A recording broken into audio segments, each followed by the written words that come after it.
Alors, pour le patient, pratiquement, quand il s'agit d'une coronarographie prévue durant la journée ou même durant la nuit, le patient n'est pas endormi, bien entendu.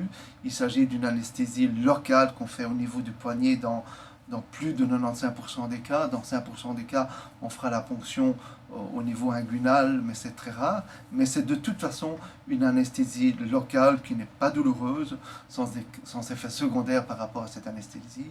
Le patient est tout à fait conscient de ce qu'on lui fait et durant l'examen, nous parlons avec lui parce qu'il est important de connaître ses symptômes, de savoir s'il n'a plus mal évidemment durant le jet d'angioplastie.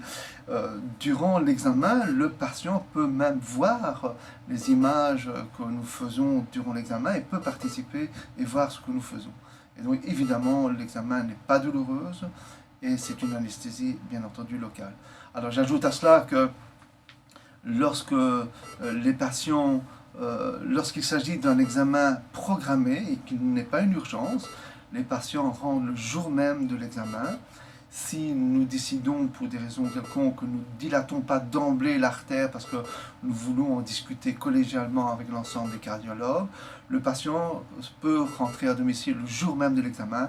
Il rentre comme dans une one-day clinique en fait. Il ne nécessite pas d'hospitalisation. Si par contre nous décidons de dilater le patient le jour même, nous gardons le patient hospitalisé une seule nuit et il rentre chez lui le lendemain matin.